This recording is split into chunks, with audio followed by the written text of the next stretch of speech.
Hello and welcome to part one of my Cross RC BC8 Mammoth build. If you haven't watched the unboxing video, go and check it out because it's quite good and it explains a little bit more about what I'm doing in this video, in the fact that it's not a build, you're not going to see it time lapse or anything like that. I'm just going to go through sections. So I got it nearly a week ago. Well, actually no, just under a week ago, and with all the virus stuff that's going on, I've been working at home and I've been very disciplined. I also don't want to rush this build, so I've been working at home, logging off and then doing bits and pieces in the evening. So I don't want to rush it either, because builds are fun and I want to enjoy it. Okay, so the first things first that you do is build put the dampers together. It's the very first thing in the instructions. So they've gone together nicely, no issues. Interestingly, you can't actually see the shaft of the damper. There's no oil in these, they've just got springs in them. They're quite stiff, and again, they're fine, nothing exceptional about them. They went together no problem at all. Instructions are very clear. The next thing was the fifth wheel. Now this is the part that, for those that don't know, that when you have a trailer it hooks in like you get on normal HGVs. This is the first thing about this build that struck me about build quality. This is so well made and engineered. You can't really see it, I don't think, on the camera, but there are springs in here. So it's kind of got like a 3-axis roll, if you like, so let the trailer move. The little mechanism in here that allows you to actually connect the trailer, moves back and forth. There are tiny little springs in here. In fact, I will show you the manual. And they went on quite easily. A pair of pliers was definitely required. So this is this section here. So there is the little mechanism and those springs are tiny. But yes, so that went together, no issues at all. I probably won't be using this, so this is just for show. It will go on the truck, but I cannot afford, especially after laying out on this, to buy either the cheaper logging trailer or the absolutely ginormous tank, trailer, if you like, want to call it. It's amazing, but it's not going to happen. So, but it will go on because it looks right.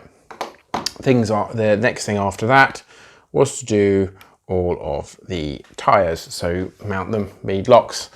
They went together really nicely and they are huge. Let's have a look. This is the standard cross tire wheel combination that comes on the MC8 and MC6. Now that's a good comparison of size, I think. There is no comparison, to be honest. I mean, it's just ginormous. I really am looking forward to getting the truck built and next to the MC6 and 8, just to see whether it's just got balloon wheels and the rest of it's no bigger. I really like these. They've got all the sizes written on the sides and stuff. They're really cool. They went together really easy. What I will say, I've seen this, RC Sparks has done this with PG4 wheels. These outer circles here, you can, depending on how you line up the center holes, these circles here will either be straight through or blocked off like they are here. And I didn't realize that. I was just a bit gung-ho putting them together. Oh, they're going together really easy, because these were a nightmare to mount. They took me 2 days to do 6. Awful, they were. Absolutely awful. These were really easy. And then I looked at, I'd done, I think, 6. They have the 8, and I looked and some of them had the holes showing through and some of them didn't. I thought, no, I can't have that. Even though there's an insert that goes in this side, that you don't see these. I thought, well, if that ever goes wrong or falls out, I cannot be having, my OCD won't deal with that. So yeah, the tread, when you're away from them a bit of a distance, it's quite obvious then which direction they should go. So that's the outside of the tyre, that's the inside, or the wheel, sorry. And obviously then the tread points upwards. You turn them around and the tread goes that way. You have to obviously mount them the right way round. Now, I managed to do one wrong out of the 8. So I had to redo it. But apart from that, they went together really well. Bolts are nice, nuts are nice. No complaints whatsoever. Very impressed. So they were superb. The next thing, of course, whoops, put the camera down. All right, is these bits here. Now I'm going to put some pictures up now to show you the insides, see how they look.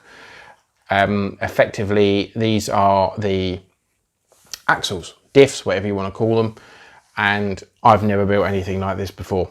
So with the MC6, my SCX-10 II, my TRX4, you know, axles front and back, and you've got a diff casing with the central gear in it. But this is something new. So it's almost like there's like a, if you like, central drive case stroke gearbox. And it just, you know, I was just looking at it thinking, oh, that's really weird. And it sits on this really heavy duty plate. They're both exactly the same. And obviously you've got the wheel drive shaft outputs here. So yeah, the pictures have gone up about how they are inside. Initially, I was a bit disappointed looking at these, thinking this reminds me actually of the kind of late 90s, early 2000s of sports bikes where everyone used to put, you know, blue anodized stuff on them because their bike had a bit of blue on it, or similarly with red and stuff like that. And I didn't do that. It just wasn't for me. And the casings, they felt a bit cheap. And I was thinking, well, you know, everything in this kit I've touched so far felt really, really good and strong. Now, if you compare the metal axles on the MC6 and MC8, they feel really good quality. And I was a bit disappointed. And then I was WhatsApped Andrew, and he said, yeah, but don't forget, they don't, you know, they're not a stress. They don't take any stress, which is a good point, really. Whereas the, you know, as I understand it, they're tucked away inside the chassis and they're quite well protected. So it's not like a traditional axle. They're like the MC6 and the other cross trucks, where they're banging into bits of wood and rocks you might go over, etc. Different setup entirely. Now they've been built, I have changed my opinion. I really think they look pretty damn amazing. And I have to say, they've gone together really, really nicely. They really have gone together nicely. There's been no issues. All the threads are really, really good. They're nice and tight. The thread, you know, the bolts, they track into the thread really well. There's no tight spots, just spot on. It all just snapped together. One thing I have got is this one axle is slightly freer flowing, if you like, than this one. It's a slight notch, not notch, but slight tight spot. You can just tell, just that one's much freer than that one. Now, I put this together. They've both been built the same way. They've both had the same amount of grease in them because I've been very particular about how I put them together. So I took this one apart and looked at it. Everything was fine. So I've had this before when I've built trucks and the front axle, one slightly looser than the other. It's not grinding at all, and it's not by any means really tight or anything. It's just there's a slight. So, I mean, yeah, I've turned it, you know, I can turn it via the little shaft here, so it's not really, really tight. So I think they just need bedded in, really. And the more you spin them, the freer they get. Anyway, I'm kind of going on too much, but yes, these are really cool. I like them. I'm converted now. So the other bits, just quickly, servos. Simon from Green's Models sold me this truck, and he did me a bit of a deal on the servos, which was good. Now you can see all this paint I've got all over them. What I did was I've got some conformal coating because a lot of the circuit boards in this truck, as I understand it, are quite open. Although they sit up high, Andrew and I run in the rain, we run in a lot of water. I clean my truck down as well. And I did say to Simon about waterproof servos on an email, but I didn't say it on the phone when I actually ordered the truck. So I've got the e-tronics, servos which he recommended, that he says he runs, but they're not waterproof versions. So looking online, I found a guy, a model boater, that actually said paint the seal lines like I've done with some conformal coating, and the screw heads and everything else. I can't take servos apart and fix them. I've tried, waste of time. I just cannot do it. I know some people can, I can't. But he recommended doing that, and you know, conformal coating around here. Also putting a little washer O-ring on the central shaft here. The servos look like they sit quite high, so whether this will work or not, don't know. You know, we'll see. So hopefully it'll work okay. It may well not, I don't know. But I thought, while I've got it, why not? Let's try it. It was an easy thing to do. I've also conformal coated my inside the circuit board on my Spectrum receiver. I normally run waterproof versions, but I tried to buy one and I couldn't find any in stock anywhere. So this was on an offer. I thought, why not? So I have put the coating on. First time I used it, it's a bit nerve-wracking putting it on the circuit board, but it works fine. I let it sit there for an hour, plugged in and regularly spinning the motor up, and it didn't feel like it was getting too hot. So happy days. What's next? Well, next in the manual, I have to say this manual is very good. The screws have been good. These are the bits here inside the axles, diffs, whatever you want to call them. Yeah, the next bits are regarding for, you know, the A arms and putting the hubs on and stuff like that. So yeah, this looks, it may not be as bad as it looks. You know, you bit by bit, slowly but surely. But there's a lot. There's 3 pages to deal with that. So that will be the next thing I'll work on. After that, it starts going on to the chassis. One thing I have kind of looked at, and you know, it's slightly worrying, is that because Andrew and I run in some, yeah, so here we go. This is how the axles go into the chassis. They sit there like that. So the front 2 axles and then the rear 2. Quite cool. But something I've not seen before.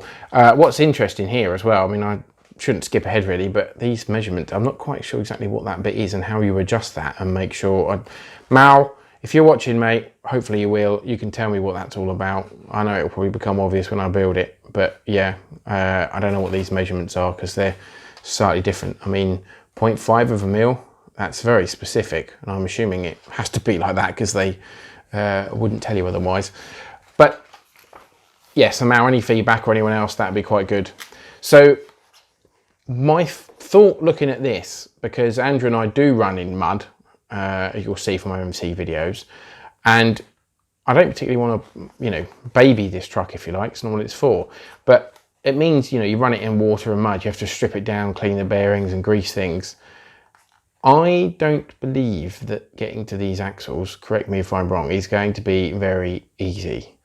The MC6 is a bit of a faff, but I've done it a number of times. It's not too bad. I can normally do an axle in an hour or so, off and back together, but I think that's going to be a little bit more of a challenge. I don't know until I get it together, but everything looks buried. And you know, if you leave things and don't grease them and clean them, you get seizures and all sorts of stuff. So that could be a slight issue. I mean, it's very well designed. It looks superb and it's gone together really well. You know, this setup's really quite impressive. I do like it, but yeah, maintenance might be a bit of an issue. We'll have to wait and see. Comments, as always, you know, if you've got one and you are maintaining it, or if you just haven't bothered, whether you've had any problems, whether you've been hesitant to run it in real wet and muddy conditions, because that's what it's for, right? But I guess time will tell. So yeah, the next build will probably be when I've got to the chassis point, so when all the A-arms are done, and I will feedback, so that will be part 2. Hope everyone is okay in this period of isolation. Again, please be nice to each other, you know, look after yourselves and your family and everything else, and let's hope we come out the other side of this all okay. There's probably going to be a lot more build videos, obviously, because Andrew and I can't meet up at the moment, unfortunately. There's a couple of run videos coming, but there's probably going to be quite a bit of bench stuff, so yeah, apologies for that, but there's not a lot we could do about it.